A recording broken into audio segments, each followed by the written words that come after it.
Shalom Bapak Ibu Saudara. Mari kita sama-sama bangkit berdiri. Kita mau datang ke hadirat Tuhan. Kita mau menyatakan rasa syukur kita apapun keadaan kita hari ini. Tapi satu hal yang pasti kita punya, yaitu kita punya Tuhan Yesus yang baik. Amin ya Bapak Ibu. Mari kita bersatu di dalam doa. Tuhan Yesus, kami bersyukur hari ini kami datang di tempat ini, datang dalam bait-Mu Tuhan, dengan hati yang sungguh kami bersyukur karena kami punya Tuhan yang hebat, Tuhan yang baik, yang selalu menjagai kami dan selalu menolong kami. Dan satu hal lagi Tuhan, kami akan masuk ke dalam hadirat Tuhan, kiranya Engkau yang akan mengampuni segala dosa dan kesalahan kami.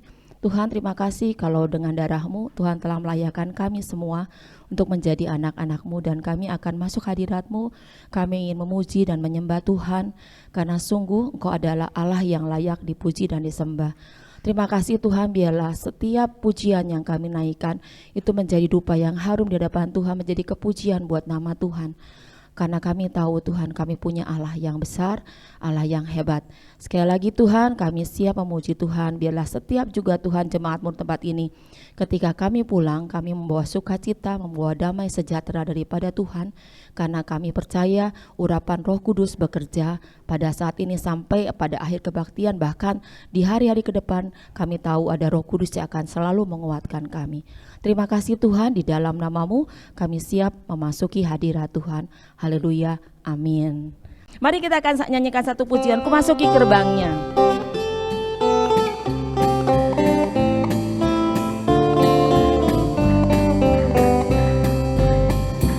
Ku masuki gerbangnya dengan hati bersyukur, halamannya dengan pujian.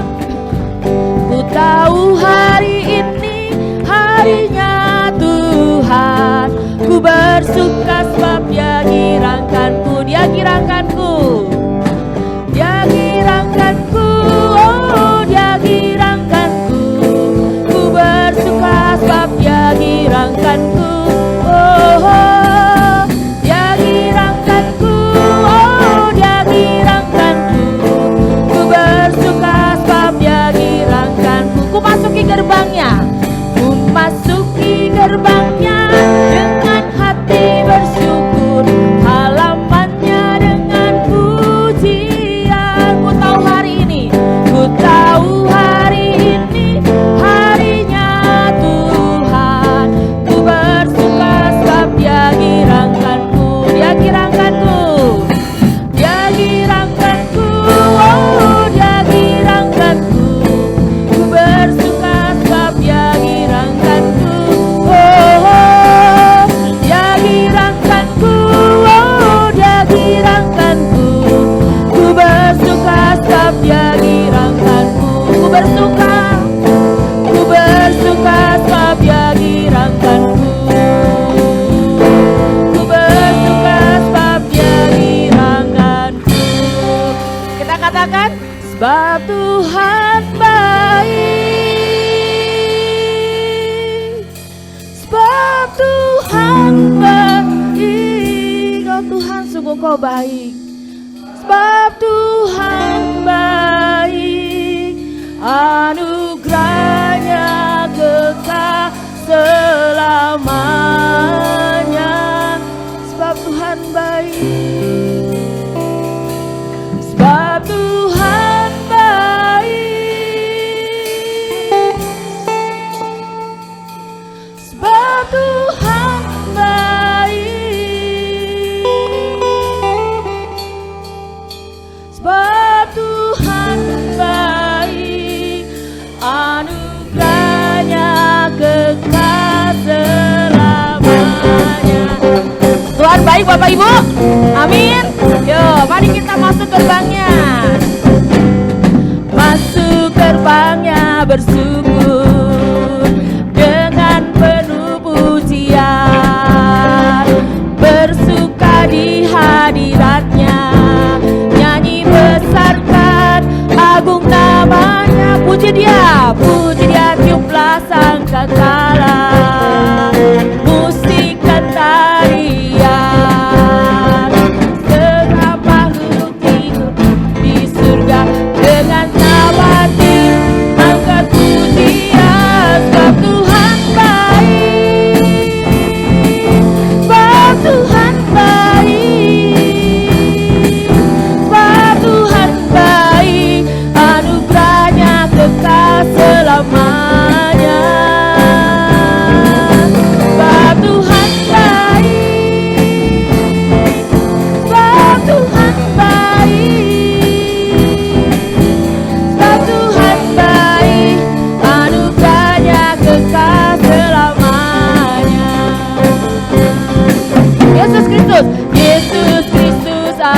Tuhanku, pencipta segalanya. Datang sujud di hadapannya, angkat suaramu, naikkan puji dia, tiuplah sangkakala, musikan tarian. Sebuah makhluk di bumi, di surga, dengan senapati angkat, katakan saudara, sebab Tuhan, amin, sebab Tuhan baik, sebab Tuhan baik, sebab Tuhan baik, anugerahnya kekal selamanya. Sebab Tuhan baik, sebab Tuhan baik, sebab Tuhan baik, anugerahnya kekal selamanya. Sebab Tuhan baik, anugerahnya, sebab Tuhan baik, anugerahnya kekal selamanya. Sebab Tuhan baik, anugerahnya kekal selamanya. Amin. Betul ya Bapak Ibu ya, Tuhan itu baik apapun keadaan kita, tapi Tuhan bilang bahwa Tuhan itu selalu baik ya, dan dia gak pernah jahat sama kita, dia tetap baik, dia setiap hari memberikan kekuatan kepada kita. Ku bersyukur padamu Tuhan.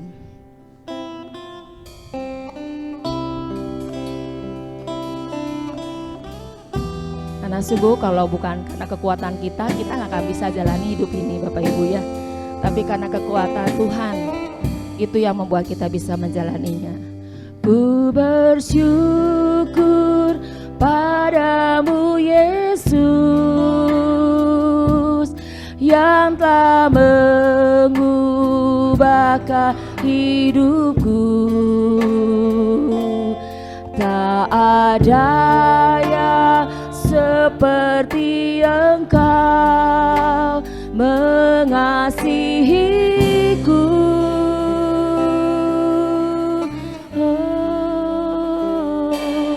Kau menuntun jalan hidupku, bawaku masuk rencanamu. Tak ada yang seperti Engkau, Yesus Tuhanku.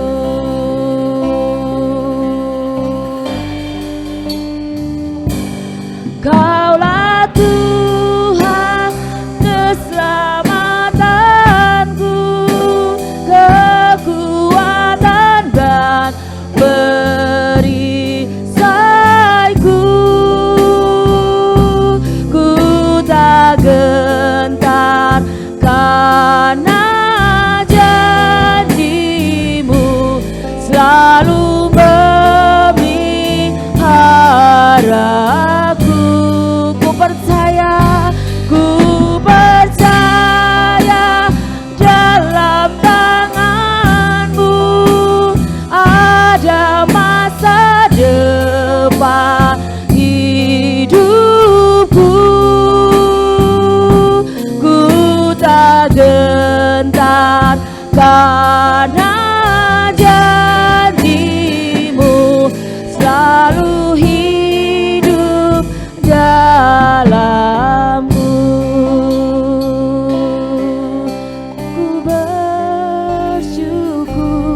Ku bersyukur padamu Yesus, yang telah mengubahkan hidupku. Tak ada yang seperti Engkau mengasihiku.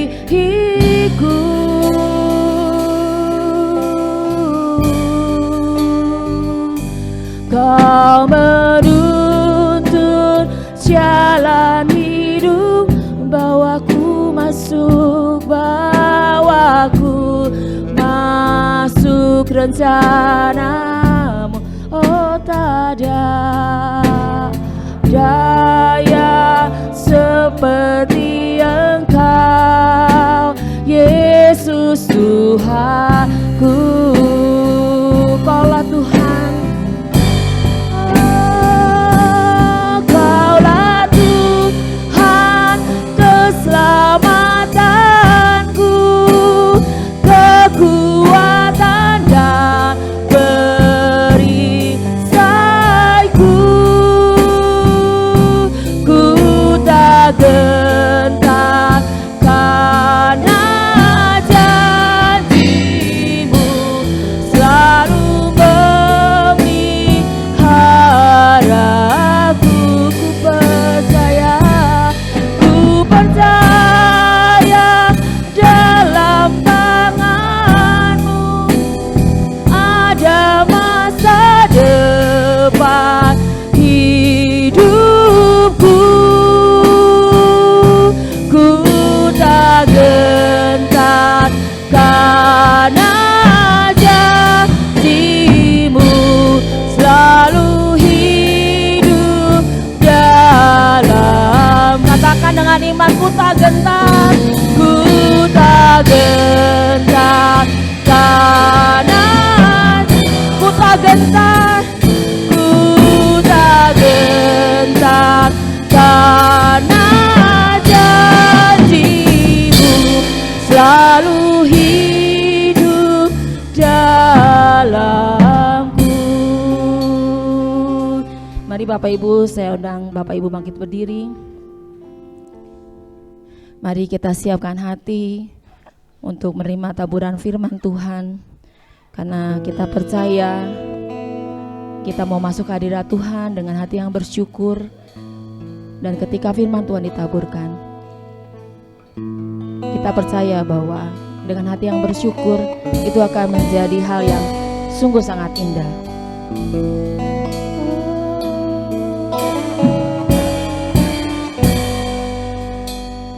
Tangan Tuhan tak kurang panjang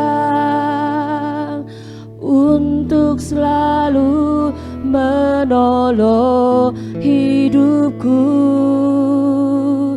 Telinganya tak kurang tajam untuk mendengar seruan hatiku.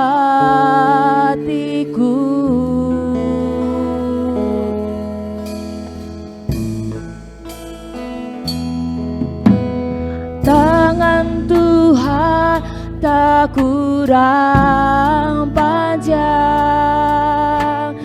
untuk selalu menolong hidupku. Telinganya tak kurang tajam untuk mendengar seruan hatiku.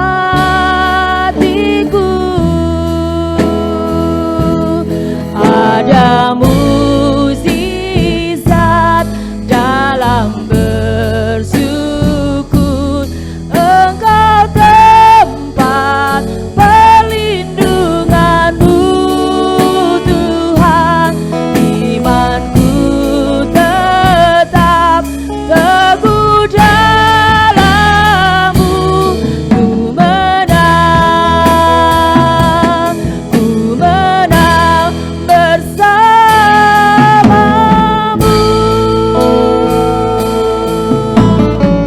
Katakan sekali lagi. Tangan Tuhan tak kurang panjang untuk selalu menolong hidupku. Telinganya tak kurang tajam untuk mendengar seruan hatiku. Ada mukjizat dalam bersyukur, Engkau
Sungguh Tuhan, kami sungguh bersyukur sekali Tuhan.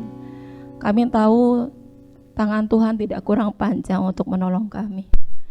Telinga Tuhan tidak tertutup untuk mendengar semua seruan hati kami. Tapi kami juga tahu ada bagian yang harus kami lakukan, yaitu kami tetap bersyukur dan percaya sepenuhnya bahwa Tuhan Allah bersama kami dan kami akan melalui dengan kemenangan demi kemenangan. Dan kami tahu semuanya itu Tuhan bisa kami dapatkan ketika kami mendengar firman Tuhan, merenungkannya dan melakukannya dalam kehidupan kami. Biarlah Tuhan firman Tuhan yang akan kami dengar bersama-sama hari ini, sungguh Tuhan boleh menguatkan kami, boleh menjadi pegangan dan pedoman dalam hidup kami. Tuhan siapkan hati kami, Roh Kudus yang akan berbicara kepada kami semua, dan kami percaya Roh Kudus akan mengurapi hamba-Mu, Bapak Domingus yang akan memberikannya kepada kami. Biarlah semuanya Tuhan berasal daripada perkataan Tuhan saja. Kami siap mendengar firman Tuhan dan kami bersyukur kepada-Mu Tuhan. Haleluya, amin. Silakan duduk. Shalom Bapak Ibu Saudara sekalian. Selamat berjumpa lagi. 3 minggu lamanya saya menghilang, tapi tidak berarti saya meninggalkan Tuhan ya Bapak Ibu. Firman Tuhan yang akan kita renungkan hari ini saya beri judul Persoalan sebagai cara Tuhan memberkati orang percaya. Jadi jangan kita beranggapan bahwa kalau kita sudah menjadi orang percaya itu bebas masalah.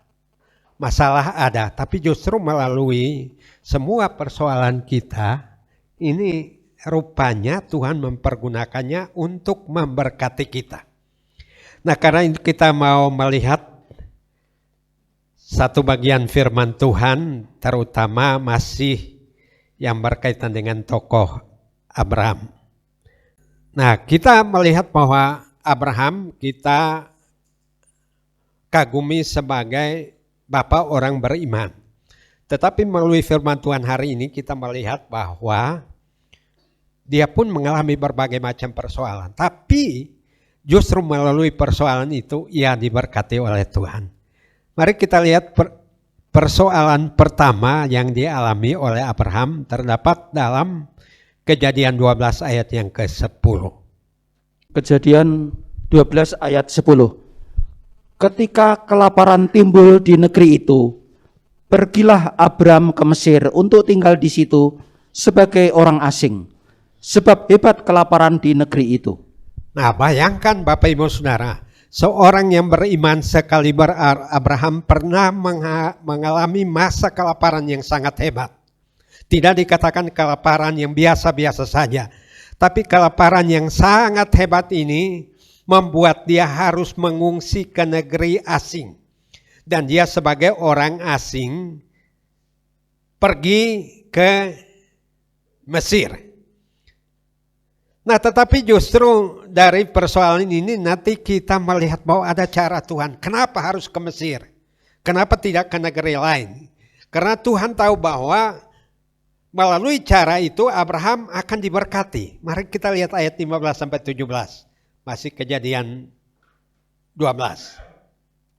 Dan ketika punggawa-punggawa Fir'aun melihat Sarai, mereka memuji-mujinya di hadapan Fir'aun, sehingga perempuan itu dibawa ke istananya. Fir'aun menyambut Abram dengan baik-baik karena ia mengingini perempuan itu. Dan Abram mendapat kambing domba, lembu, sapi, keledai jantan, budak laki-laki dan perempuan, keledai betina dan unta. Tetapi Tuhan menimpakan tulah yang hebat kepada Fir'aun. Demikian juga kepada seisi istananya karena Sarai istri Abram itu. Nah, kita lihat di sini bahwa ternyata ketika berada di Mesir itu ada persoalan yang muncul, yaitu Sarah yang sangat cantik itu kemudian dilaporkan oleh penggawa-penggawa kepada Firaun, dan Firaun mengundang Sarah ke istana. Nah, tentu suami siapa yang istrinya kemudian dibawa ke tempat lain atau oleh laki-laki lain dengan sebagainya, tentu pikiran Abraham di situ sangat berkecamuk. Mengapa Tuhan mengizinkan sudah kelaparan yang hebat, sekarang istrinya diambil, dibawa ke istana Firaun. Tapi kita melihat ayat 16 ada tujuan Tuhan di sini. Suatu misteri yang tidak bisa kaji dengan akal kita semata-mata. Tetapi melalui itu dikatakan di ayat yang ke-16, Firaun menyambut Abram dengan baik-baik karena ia mengingini perempuan itu. Dan Abraham mendapat kambing, domba, lembu, sapi, keledai, jantan, budak laki-laki dan perempuan, keledai betina dan unta. Mungkin kita mengatakan bahwa ini sogokan. Ini cara raja-raja pada masa itu untuk memperdaya Abraham. Tapi Abraham tidak komplain di sini karena dia tahu bahwa ada cara Tuhan. Cara Tuhan untuk memberkati dia. Ini dia mendapat lembu, sapi, keledai jantan, budak laki-laki dan perempuan, keledai betina dan unta. Jadi datang dalam keadaan kosong karena kelaparan. Tapi sekarang begitu banyak harta benda yang Tuhan berikan, ternak yang Tuhan berikan karena Sarah yang tadi dipecundang oleh Firaun. Nah tapi ayat yang ke-17 Tuhan menyatakan kuasanya membela orang yang menghadapi persoalan ini. Tetapi Tuhan menimpakan tula yang hebat kepada Firaun. Demikian juga kepada seisi istananya karena Sarai istri Abraham. Jadi sekali lagi ini cara Tuhan. Memberkati Abraham bukan berarti mengorbankan Sarah demi berkat. Ya tadi saya katakan ini misteri. Kalau kita berpikir secara manusia apa tidak ada cara lain yang Tuhan pakai untuk menolong kita, harus dengan cara-cara seperti itu. Seorang Abraham harus mempertaruhkan kehormatannya sebagai suami. Tetapi justru Tuhan melihat bahwa apa yang dilakukan oleh Firaun ini jahat. Nah, tetapi kita mau katakan bahwa ayat 16 merupakan kompensasi. Tuhan menggantikan kerugian yang mungkin dialami oleh Abraham. Tadi mungkin jadi omongan orang nih, kok istrinya dibawa ke istana begini begitu. Jadi kita sebagai manusia atau sebagai orang percaya, kadang-kadang Tuhan menuntun kita ke hal-hal macam begitu. Suatu saat saya mau membeli barang-barang sanitizer untuk rumah kami di Tiranus, saya disuruh pindah. Lalu pergi beli barang ke Sunia Raja. Nah karena barangnya nggak cocok, ini pemilik tokonya ngomel karena istri saya milih-milih begini begitu. Nah, lalu saya lihat di toko itu ada gantungan-gantungan depan pintu. Saya katakan udah di sini nggak usah jadi, kita pergi aja. Dan istri saya tidak keberatan. Biasanya wah banyak alasan begini begitu. Tapi hari itu jangan di sini. Lalu dia mau beli di mana? Ayo kita berangkat. Kami pindah beli barangnya ke IBCC di sana. Dan itu cara Tuhan luar biasa. Nah ketika di IBCC cari-cari barang itu ketemu satu toko. Bapak mau cari apa? Oh barang begini-begini, kloset lah. Begini-begini, Bapak mau yang harga berapa? Yang nggak tahu harganya begini-begini. Lalu dia tanya-tanya Bapak dari mana? Oh saya dari Tiranus begini-begini. Bapak hamba Tuhan ya? Ya. Nah ini Pak, barang saya punya nih, ini Bapak bayar sekian aja. Sangat jauh harganya dibanding dengan Sunia Raja. Tapi istri saya mengatakan kok ini kenapa Bu murahnya begini? Kan ibu tadi berangkat dari rumah sudah berdoa. Ya Tuhan suruh ibu ke sini ya saya ini kasih harganya di bawah. Karena Bapak hamba Tuhan. Dan ini membina relasi dengan orang ini sampai hari ini. Nah artinya bahwa Tuhan menyingkirkan kami dari Sunia Raja supaya nggak pasya di sana bertengkar dengan orang. Menyuruh saya pindah mempertemukan dengan orang yang menjadi sahabat iman, sahabat doa sampai hari ini. Mereka bukan jemaat saya, bukan siapa-siapa, tetapi sampai hari ini mereka menjadi orang-orang yang sangat setia, mendukung kami di dalam segala hal. Bahkan Tiranus juga pernah punya keperluan barang itu, saya minta aja, bahkan dia kirim ini tukangnya yang pasang sekaligus di sana. Bahkan motor yang dipakai oleh Daniel, pemberian dia, pakai aja Pak. Orang yang tidak saya kenal sebelumnya. Nah karena ada persoalan, Tuhan mengalihkan. Nah sama seperti Abraham, kelaparan yang sangat hebat. Tuhan bilang pergi ke Mesir kok. Ini Mesir bayangannya ini orang-orang gak percaya Tuhan. Lalu di sini jahil lagi si Firaun ini ya dengan penggawa-penggawanya. Tapi justru disitulah Tuhan memberkati Abraham. Nah kita lihat ayat 1 dan 2 pasal 13. Kelanjutan sebenarnya dari pasal 12 ini. Kejadian 13 ayat 1 dan 2. Maka pergilah Abram dari Mesir ke tanah Negeb dengan istrinya dan segala kepunyaannya, dan Lot pun bersama-sama dengan dia. Adapun Abram sangat kaya, banyak ternak, perak dan emasnya. Dari mana dia dapat itu? Dari Mesir. Karena ia diusir oleh Firaun dalam ayat yang ke-20 pasal 12. Lalu Firaun memerintahkan beberapa orang untuk mengantarkan Abraham pergi bersama-sama dengan istrinya dan segala kepunyaannya. Tadi pergi karena masa krisis, gak bawa apa-apa. Pasal 13 mengatakan dia pulang dengan segala kepunyaannya, sangat kaya, banyak ternak, perak dan emasnya.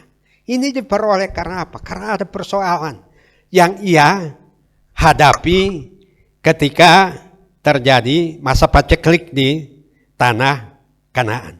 Nah itu sebabnya kalau kita menghadapi persoalan apapun jangan cepat-cepat menyimpulkan. Ikuti saja bagaimana Tuhan menuntun kita supaya kita melihat cara Tuhan bekerja. Jangan juga kita menimbulkan kecurigaan. Lalu jangan-jangan orang ini orang jahat lalu macam-macam hal lain muncul dalam pikiran kita. Tentu Abraham tahu bahwa Firaun itu bukan orang percaya. Tapi melalui Firaun Tuhan memberkati Abraham dengan sangat luar biasa di pasal 13 ini. Sangat banyak ternak, perak dan emasnya. Padahal di pasal 12 ayat 16 perak dan emas nggak disebutkan di situ. Rupanya Tuhan melimpahkan berkat melalui masa krisis ini. Nah lalu bagaimana respon Abraham? Nah ini yang terjadi. Kadang-kadang kita ingin diberkati sama seperti Abraham. Kita mempelajari imannya. Tetapi tidak mau hidup seturut dengan teladan yang diberikan oleh Abraham. Atau ada orang yang berharap imannya iman Abraham. Tapi tidak mengimani berkat Abraham juga. Ya kan saudaranya? Ini harus sesuatu yang komprehensif. Nah kita lihat Abraham memiliki iman yang konsisten. Nah, di pasal 12 ayat 7, 9 sampai 9, 13 ayat 4 dan 18 ini menunjukkan konsistensi iman Abraham, yaitu bahwa di mana saja yang pertama-tama dia lakukan yaitu apa? Mendirikan mezbah dan memanggil nama Tuhan. Kejadian 12 ayat 7 sampai 9. Kejadian 12 ayat 7, 8 dan 9. Ketika itu Tuhan menampakkan diri kepada Abram dan berfirman, Aku akan memberikan negeri ini kepada keturunanmu. Maka didirikannya di situ mezbah bagi Tuhan yang telah menampakkan diri kepadanya. Kemudian ia pindah dari situ ke pegunungan di sebelah timur Betel. Ia memasang kemahnya dengan Betel di sebelah barat dan Ai di sebelah timur. Lalu ia mendirikan di situ mezbah bagi Tuhan dan memanggil nama Tuhan. Sesudah itu Abram berangkat dan makin jauh ia berjalan ke tanah Negeb. Nah ini luar biasa. Abraham kemanapun dia pergi, yang ia lakukan mula-mula yaitu apa? Mendirikan mezbah dan memanggil nama Tuhan. Kemudian pindah ke tempat lain lagi, yang ia lakukan mendirikan mezbah dan memanggil nama Tuhan. Dan di pasal 12 ini terjadi sebelum masa paceklik tadi. Dia sudah terbiasa mendirikan mezbah dan memanggil Tuhan. Nah setelah masa paceklik ini, apakah dia berhenti dengan kebiasaannya beribadah kepada Tuhan? Karena ini tantangan bagi banyak orang. Dia begitu setia, beribadah setia melayani Tuhan, tetapi begitu ada masalah, tidak lagi mempertahankan kebiasaan yang baik untuk beribadah kepada Tuhan. Bahkan ada orang yang cenderung apa? Marah, jengkel, kok Tuhan saya setia melayani engkau, kenapa persoalan ini Tuhan berikan, sehingga tidak lagi konsisten di dalam iman. Tapi Abraham di sini masih pakai nama Abraham, tidak demikian. Nah, kita lihat pasal 13 ayat yang keempat. Kejadian 13 ayat keempat. Ke tempat mezbah yang dibuatnya dahulu di sana. Disitulah Abraham memanggil nama Tuhan. Nah, ini tantangan setelah diberkati. Ayat 2 dan 3 tadi mengatakan bahwa ia diberkati dengan emas, perak, dan segala macam. Abraham tidak lupa diri. Tapi yang ia lakukan kembali untuk mendirikan mezbah dan memanggil nama Tuhan. Sebab dia tahu harta yang dia peroleh itu lembu, sapi, onta, perak, dan emas itu berasal dari Tuhan. Sebab itu yang ia lakukan, yaitu mendirikan mezbah bagi nama Tuhan. Kalau kita sekarang ini, wah, kalau diberkati Tuhan dengan luar biasa, kaget dengan berkat, yang kita lakukan syukuran. Makan, minum, bersenang-senang, lupa mengucap syukur kepada Tuhan. Nah, ini konsisten Abraham. Pada masa sulit dia mendirikan mezbah dan memanggil nama Tuhan. Pada masa sudah diberkati, itu pun tidak hilang dari perjalanan imannya. Ia mendirikan mezbah dan memanggil nama Tuhan. Padahal sudah kaya. Nah, karena dia tahu bahwa semua yang dia peroleh itu datangnya dari Tuhan. Ayat yang ke-18 pasal 13. Kejadian 13 ayat 18. Sesudah itu Abraham memindahkan kemahnya dan menetap di dekat pohon-pohon terbantin di Mamre, dekat Hebron. Lalu didirikannya lah mezbah di situ bagi Tuhan. Bapak Ibu lihat kan, kemanapun ia pergi, yang dia lakukan mendirikan mezbah dan memanggil nama Tuhan. Tidak dikatakan karena sudah kaya raya dan emas perak ini sibuk bikin berangkas, taruh dulu itu emas, atau ini mau ditimbun di mana. Tapi yang ia utamakan adalah Tuhan. Harta tidak mengubah pola pikirnya, tidak mengubah hatinya untuk tetap setia kepada Tuhan. Dan ini yang menjadi tantangan kebanyakan orang. Ketika pada masa sulit cari Tuhan dengan sungguh-sungguh. Tapi begitu diberkati Tuhan sudah lupa. Tidak lagi berjalan dalam kebiasaan dia beriman kepada Tuhan. Nah, tidak seperti demikian yang ditunjukkan oleh Abraham. Sesudah Abraham memindahkan kemahnya, udah pindah berapa kali? Tadi katanya pindah ke tanah Negeb, mendirikan mezbah memanggil nama Tuhan. Pergi ke Mesir, balik, mendirikan mezbah memanggil nama Tuhan, sudah kaya. Nah, sekarang pindah lagi, mendirikan mezbah dan memanggil nama Tuhan. Nah, ini saudara artinya bahwa di setiap keadaan situasi kehidupan, konsistensi iman itu sangat diperlukan. Nah, karena banyak orang setelah diberkati Tuhan ya kita bilang lupa daratan, lupa diri. Nah, bahkan kadang-kadang cenderung ini Sinai mana ya, wah ke Sinai susah lah, parkir susah, begini begitu. Padahal pada masa susah barangkali doa sambil mencurahkan air mata. Nah, ini harus kita evaluasi diri kalau kita ingin diberkati selevel dengan Abraham. Kesetiaan kita, konsistensi kita terhadap Tuhan ini sangat dibutuhkan dari kita. Nah, tidak berarti persoalannya habis, muncul persoalan yang kedua. Kejadian 14 ayat yang ke-14 sampai 16. Kejadian 14 ayat 14, 15 dan 16. Ketika Abraham mendengar bahwa anak saudaranya tertawan, maka dikerahkannya lah orang-orangnya yang terlatih, yakni mereka yang lahir di rumahnya, 318 orang banyaknya, lalu mengejar musuh sampai ke Dan. Dan pada waktu malam berbagilah mereka, ia dan hamba-hambanya itu, untuk melawan musuh. Mereka mengalahkan dan mengejar musuh sampai ke Hoba di sebelah utara Damsyik. Dibawanya kembali segala harta benda itu, juga Lot, anak saudaranya itu, serta harta bendanya dibawanya kembali. Demikian juga perempuan-perempuan dan orang-orangnya. Nah, kita lihat di sini bahwa persoalan pertama yang dibawa istrinya ke istana. Persoalan kedua yang keponakannya ditawan oleh raja-raja yang berperang melawan raja-raja Sodom dan Gomora pada waktu itu. Dan Lot dibawa pergi.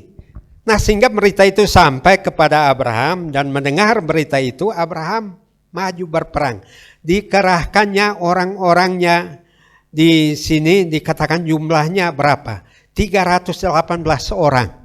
Nah, kita berpikir bahwa Abraham hanya punya Sarah, Ishak, Ismail, dan Hagar. Ternyata 318 orang. Kalau kita bandingkan kita punya perusahaan dengan pegawai sejumlah ini, bagaimana memberi mereka makan, bagaimana memberi mereka gaji, bagaimana menghidupi mereka, dan hamba-hamba pada waktu itu makan dari tuannya. Berarti bahwa semuanya ini di bawah kekuasaan dan tanggung jawab Abraham. Tapi pada masa sulit apa yang terjadi? Orang-orang ini terlatih untuk berperang. Terlatih untuk berperang. Nah, artinya apapun juga yang kita hadapi di sini, persoalan ini membuat kita supaya naik ke level kita. Abraham tadi pertama diberkati oleh Tuhan karena persoalan Sarah tadi. Nah, tapi di persoalan Abraham ini imannya meningkat lagi kepada tingkat yang lebih tinggi. Jadi 318 orang dibawanya mengejar musuh sampai ke sebelah utara Damsyik, kemudian dibawanya kembali segala harta benda dan juga Lot anak saudaranya itu. Nah, kemudian apa? Diberkati Tuhan dengan berkat rohani. Jadi saudara, kita kalau menjadi orang percaya bukan hanya berkat duniawi harta benda yang kita peroleh, tapi kita harus sampai pada tingkat di mana berkat rohani itu juga kita terima. Nah, kita melihat pasal 14 ayat yang ke-18. Kejadian 14 ayat ke-18.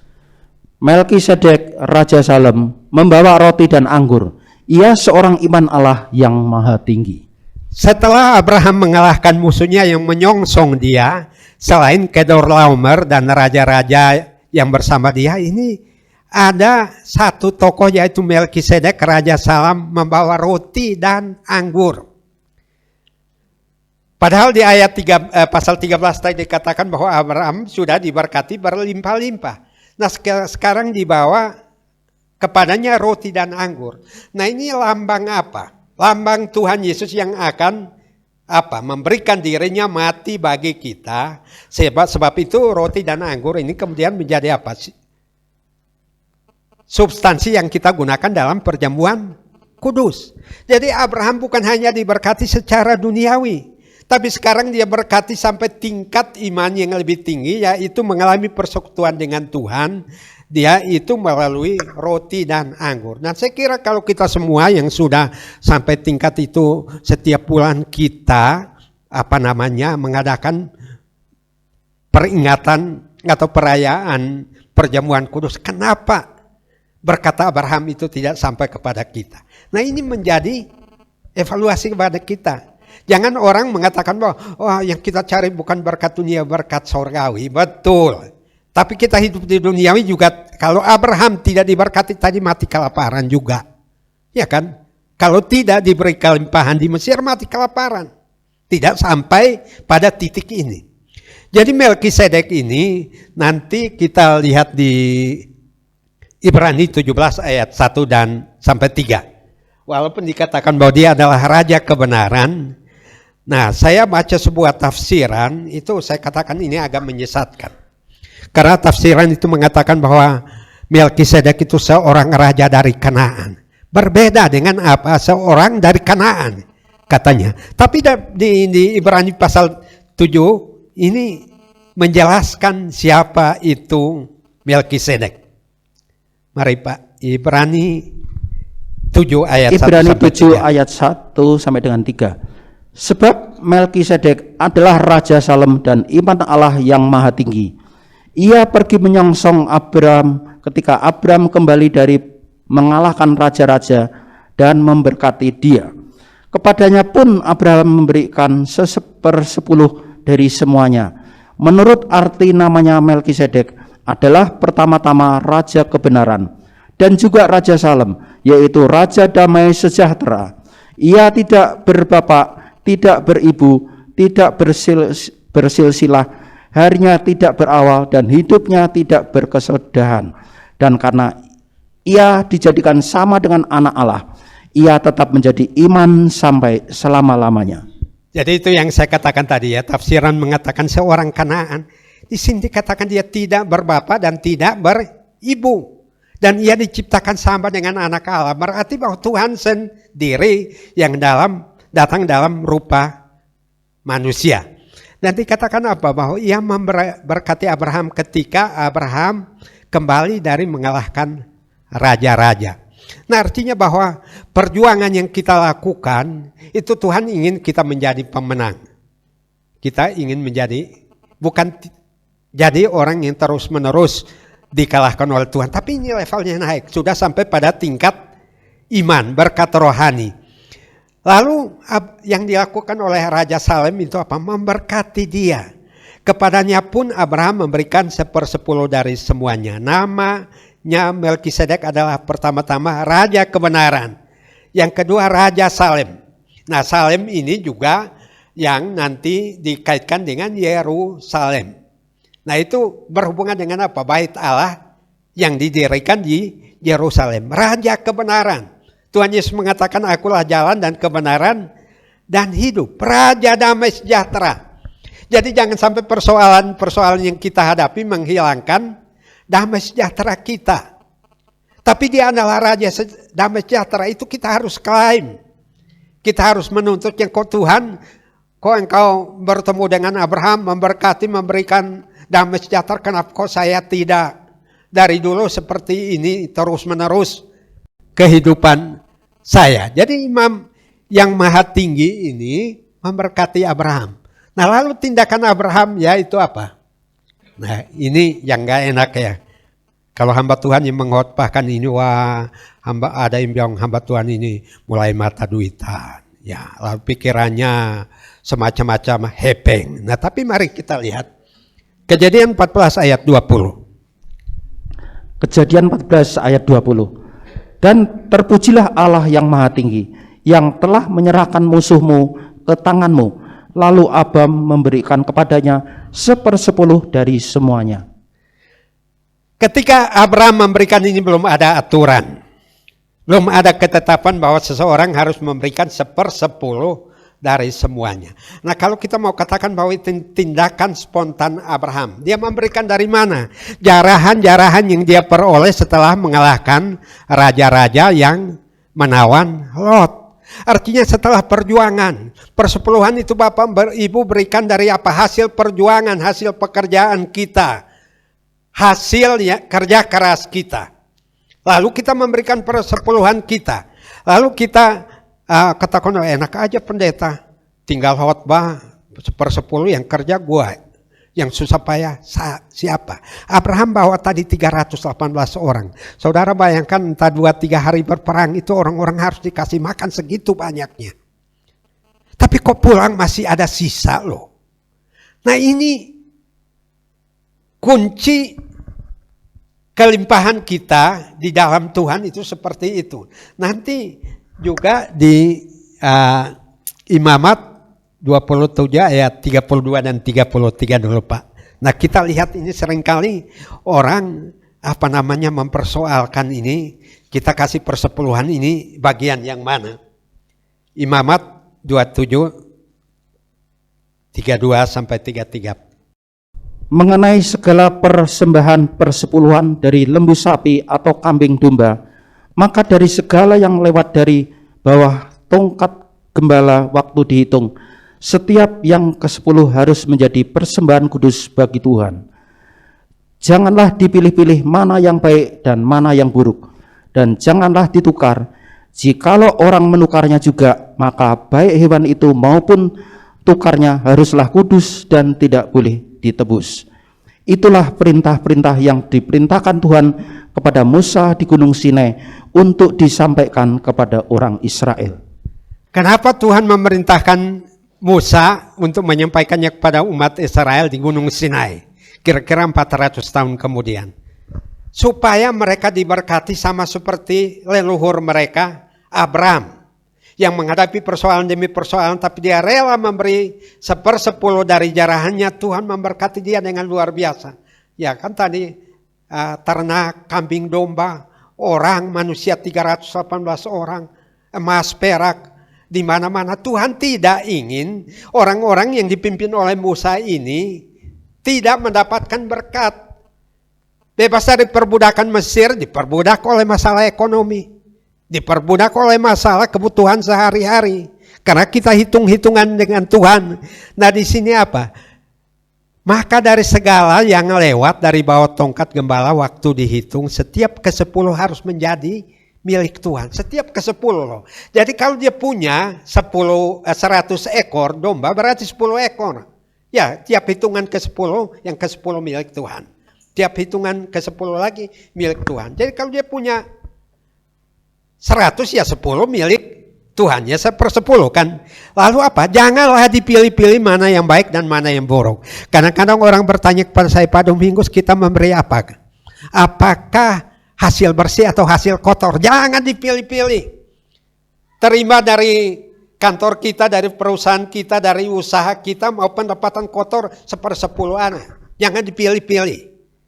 Sebab apa? Tuhan yang berfirman berarti Tuhan yang akan menggenapinya. Makanya di sini jangan dipilih-pilih mana yang baik, mana yang buruk. Apakah ini pendapatan bersih atau pendapatan kotor? Nanti kalau orang bilang kalau pendapatan kotor ya tekor dong. Katanya itu pemikiran kita sebagai manusia. Tapi Abraham tadi karena dia bawa jarahan dari orang-orang kafir yang tidak mengenal Tuhan, tidak dipilih-pilih. Pokoknya ketemu Melkisedek 1/10 persembahkan kepada Melkisedek. Lalu dia diberkati dengan luar biasa oleh Tuhan. Nah sehingga kemudian aturan itu diberlakukan sejak Musa sampai dengan masa kita sekarang ini. Nah kita lihat Maliaki 3 ayat yang ke-10 ini ayat yang sudah sangat populer. Maliaki 3 ayat 10. Bawalah seluruh persembahan persepuluhan itu ke dalam rumah perbendaraan, supaya ada persediaan makanan di rumahku dan ujilah aku, firman Tuhan semesta alam. Apakah aku tidak membukakan bagimu tingkap-tingkap langit dan mencurahkan berkat kepadamu sampai berkelimpahan. Bawalah seluruh persembahan persepuluhan, atau dengan ayat ini kita tambahkan, bawalah seluruh persembahan persepuluhan seperti yang pernah dilakukan Abraham. Ya, ketika bertemu Melkisedek ke dalam rumah pendaraan supaya ada persediaan. Firman Tuhan semesta alam, apakah aku tidak membukakan bagimu tingkap-tingkap langit? Tuhan membukakan tingkap-tingkap langit bagi Abraham ketika terjadi kelaparan yang hebat. Dia pergi ke Mesir, Tuhan buka tingkap-tingkap langit. Ketika dia pulang, Tuhan buka tingkap-tingkap langit itu melalui Kedorlaomer dan orang-orang yang menawan Lot. Nah karena itu dia membawanya kepada Tuhan. Dan mencurahkan berkatmu sampai kapan? Sampai berkelimpahan. Ini kunci kalau kita memberikan 1/10 atau 1/10 dari apa yang kita berikan itu Tuhan memberkati kita. Ini luar biasa. Tidak ala kadarnya. Tapi ada orang yang tidak terbiasa itu kan zaman perjanjian lama. Perjanjian baru kan tidak lagi. Tuhan Yesus pernah mengatakan bahwa orang Farisi ahli Taurat itu 1/10 dari selasi itu mereka berikan. Mereka berikan. Bahkan ada hamba Tuhan yang menggunakan Galatia pasal 6 itu mengatakan bahwa engkau harus berbagi segala sesuatu yang engkau punya dengan apa? Mereka yang membagikan firman.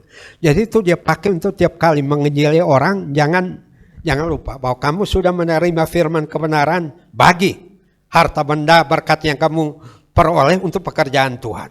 Dan itu saya katakan dia berani, kalau saya tidak berani ya. Saya kalau misalnya orang diberkati bagi dong, wah itu pengemis hamba Tuhan ya kan. Orang kadang-kadang berpikir seperti ini, tapi kerugian kalau kita tidak menyampaikan itu.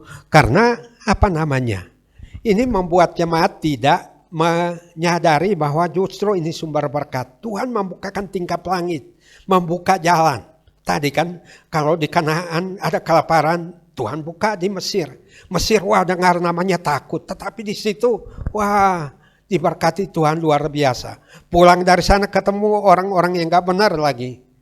Mengalahkan mereka, Tuhan memberkati dia lagi.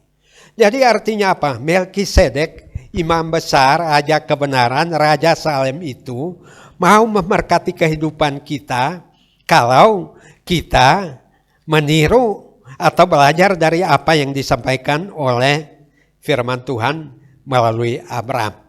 Memberkati berlimpah-limpah. Karena itu Tuhan apa? Membukakan tingkap-tingkap langit tadi.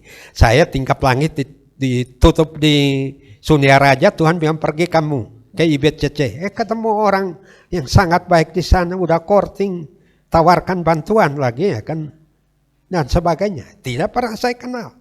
Nah oleh karena apa? Kita mau melakukan segala sesuatunya untuk Tuhan dan berpaut pada kehendak Tuhan.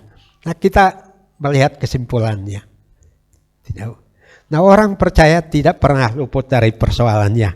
Jadi Abraham walaupun orang beriman, itu persoalan sehari-hari makan minum kebutuhan fisik, yaitu dia mengalami kelaparan yang sangat hebat. Tuhan menolong dia untuk mengatasi itu. Nah kemudian peperangan yang hebat, Tuhan juga bertindak di sana meluputkan dia dari persoalan itu. Nah kemudian setiap permasalahan ada cara Tuhan tadi. Kenapa Tuhan suruh ke Mesir? Tuhan bilang ke sana, kamu ke Mesir karena Firaun itu kaya. Biarlah ini Tuhan yang merampok Firaun ini dipindahkan ke kamu. Ini harta bendanya. Jadi artinya apa?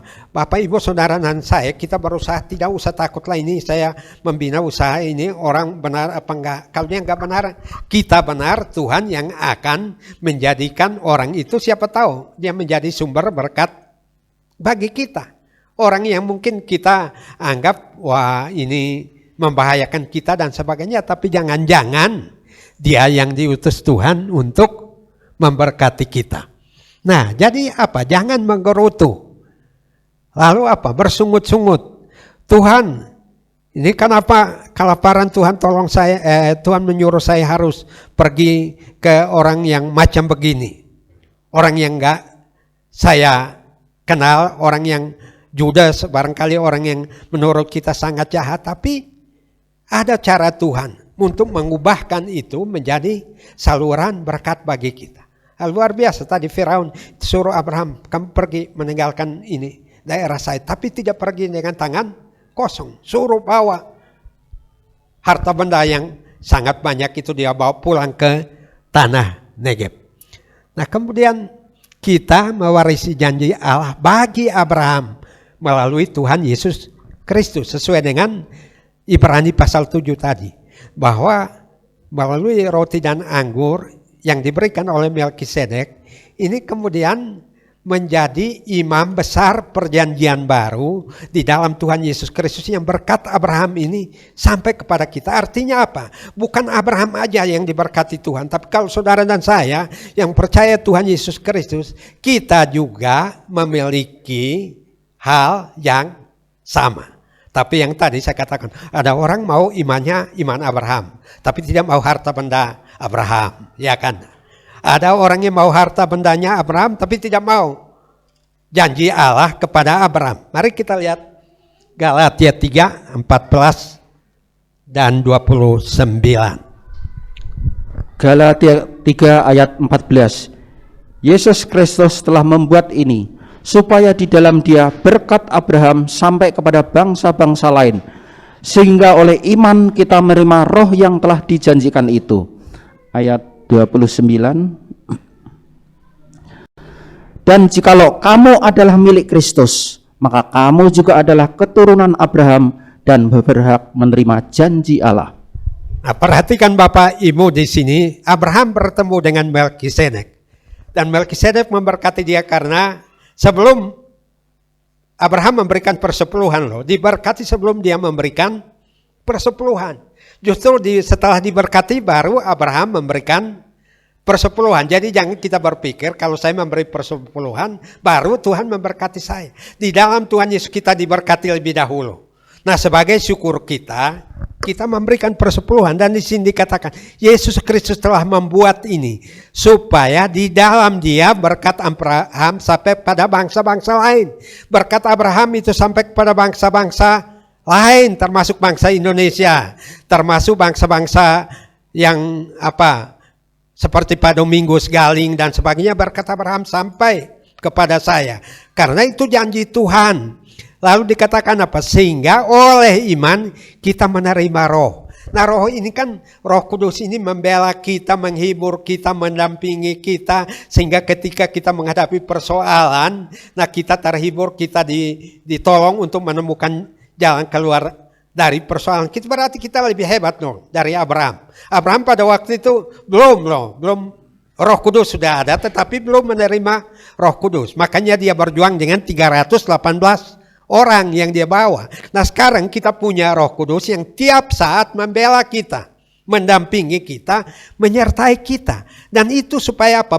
Berkat Abraham itu sampai kepada kita. Lalu ayat 29, dan jikalau kamu adalah milik Kristus, kita semua yang sudah percaya pada Tuhan Yesus Kristus sebagai Tuhan dan Juru Selamat kita pribadi, yang sudah sering menerima pengorbanannya melalui perjamuan kudus dan apa? Yaitu roti dan anggur ya. Itu apa? Maka kamu juga adalah keturunan Abraham dan apa? Berhak menerima janji-janji Allah. Jadi hak saudara dan saya. Nah, ini hak kita mau diambil atau enggak? Terserah kita kan. Kita berhak untuk menerima janji yang diberikan kepada Abraham. Nah, tapi ada orang yang berkilat tadi, oh itu kan masa lalu, janji di perjanjian lama. Kan ayat 14 tadi sudah dibilang bahwa janji Abraham untuk bangsa-bangsa lain. Berarti kita juga berhak atas janji-janji itu. Nah, sehingga Bapak Ibu Saudara yang dikasihi Tuhan, berarti bahwa setiap persoalan itu tadi, jangan menggerutu, jangan bersungut-sungut. Siapa tahu Tuhan mau memberkati kita ya. Tuhan mau pakai cara itu untuk melimpahi kita. Ada hal mungkin tiba-tiba kita kehilangan pekerjaan dan sebagainya. Tuhan suruh kita ke bidang yang lain. Tahu-tahu dari situlah sumber berkat yang luar biasa yang kita tidak duga. Itu sebabnya saya katakan tadi bahwa seringkali ini misteri. Kita tidak bisa memahami dengan akal kita. Tapi cara Tuhan kok masa memberkati suruh istrinya dibawa dulu ke istana. Memberkati suruh perang dulu. Dan sebagainya. Itu cara Tuhan yang tidak harus masuk akal menurut kita. Karena Tuhan tahu yang terbaik yang harus dilakukan. Tapi bagian kita ya itu tadi. Saya sangat menikmati ini. Saya kalau di dalam Tuhan Yesus berarti sama dengan Abraham. Kalau Abraham diberkati masa saya tidak. Kalau saya sama dengan dia, masa hanya sama dalam iman. Tapi sama juga dengan kelimpahan tapi yang seringkali kita tidak sama dengan Abraham, yaitu ketika memberi persepuluhan, hitung-hitungan tadi. Jangan dihitung baik buruk dan sebagainya, kasih aja. Apakah itu bersih atau kotor penghasilannya, kasih aja menurut imamat tadi. Dan itu kita mau lihat Tuhan yang bertindak bagi kita. Amin saudara. Ya, semoga kita diberkati dengan berkat Abraham ya. Karena kita pun milik Kristus. Amin. Mari Bapak Ibu sekalian, kita akan akhiri ibadah kita. Kita akan bangkit berdiri. Kita akan masuk di dalam doa. Bapa Surgawi, kami bersyukur kepadamu, Engkau sudah menyertai ibadah kami di tempat ini dari permulaan sampai dengan selesainya. Tuhan, Kau pakai semua anak-anak-Mu ya Tuhan, hamba-hamba-Mu yang sudah melayani di dalam ibadah ini dan yang sudah menyelenggarakan akan ibadah onsite di tempat ini. Kami melihat rekan-rekan banyak ya Tuhan yang tidak hadir. Tuhan menolong, mungkin ada di antara mereka juga yang sakit, yang ada di dalam kelemahan tubuh. Tuhan, kiranya tangan-Mu sendiri yang menjamahnya pada hari ini, supaya mereka juga boleh mengalami pemulihan dan kesembuhan. Kami berdoa bagi jemaat-Mu ya Tuhan yang mungkin mempunyai masalah persoalan di dalam kehidupannya Tuhan. Kiranya Engkau menolong, membukakan jalan keluarnya. Bahkan sekalipun kami ada di dalam kekurangan secara finansial, kami percaya Engkaulah Yehova Jireh, dapat yang mengadakan yang tidak ada menjadi ada. Terima kasih ya Tuhan. Kami berdoa untuk Bapak Domingus juga yang sudah melayani. Tuhan tambah-tambahkan hikmat marifat yang daripada Tuhan. Kau memberikan kesehatan dan kekuatan dalam menjalankan tugas ya Tuhan sebagai dosen di Tyrannus dan juga sebagai hamba-Mu ya Tuhan yang Engkau utus di mana-mana tempat, kiranya Tuhan memakainya sehingga nama Tuhan selalu dipermuliakan di dalam kehidupannya. Bapa, kami juga berdoa untuk jemaat-Mu satu persatu ya Tuhan, yang bekerja, yang berusaha, yang berdagang. Tuhan, limpahkan berkat-Mu di dalam kehidupan kami. Demikian pula bagi anak cucu kami yang sekolah, yang sudah meniti karir Tuhan. Mereka juga boleh ya Tuhan terus berjuang di dalam kehidupannya. Mereka boleh rajin sehingga ya Tuhan apapun yang mereka kerjakan boleh berhasil. Terima kasih ya Tuhan, terima kasih ya Bapa. Kami juga berdoa untuk keamanan dan kesejahteraan kota di mana kami tinggal saat ini. Tuhan juga menolong pemerintah, baik yang di pusat maupun di daerah. Tuhan, kiranya Engkau memberikan hikmat kebijaksanaan kepada mereka ya Tuhan, yang mengelola negara ini ya Tuhan. Dijauhkan ya Tuhan bangsa kami dari Tuhan bencana dan juga dari pemaparan ya Tuhan akan corona ya Bapa. Kami serahkan ke dalam tangan Tuhan supaya mereka dapat mengatasi semua ya Tuhan. Negara kami Indonesia diberkati oleh Tuhan. Terima kasih ya Bapa. Terima kasih Tuhan, tangan-tangan yang sudah berkorban untuk pekerjaan Tuhan, Tuhan balas dengan berkat yang berlimpah. Dan sebentar sidang Tuhan akan meninggalkan tempat ini untuk pulang. Tuhan akan menyertai di dalam perjalanan, tibakan kami satu persatu pada tujuan kami dengan selamat, dengan tidak kurang suatu apapun. Tuhan memberkati engkau dan melindungi engkau. Tuhan menyinari engkau dengan wajahnya dan memberi engkau kasih karunia. Tuhan menghadapkan wajahnya kepadamu dan memberi engkau damai sejahtera. Mari Bapak Ibu sekalian, terimalah berkat daripada Allah Bapa, cinta kasih daripada Tuhan Yesus yang tak berkesudahan, beserta persekutuan yang manis dari Allah Roh Kudus akan menyertai kita semua mulai saat hari ini bahkan sampai selama-lamanya. Bagi yang percaya katakan bersama, amin. Mari kita nyanyikan pujian. Terima kasih Tuhan untuk kasih setiap.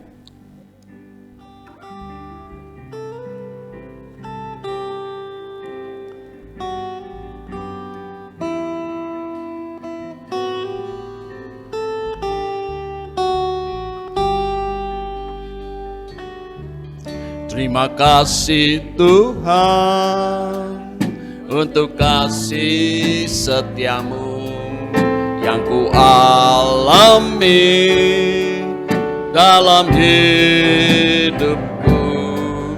Terima kasih Yesus untuk kebaikanmu sepanjang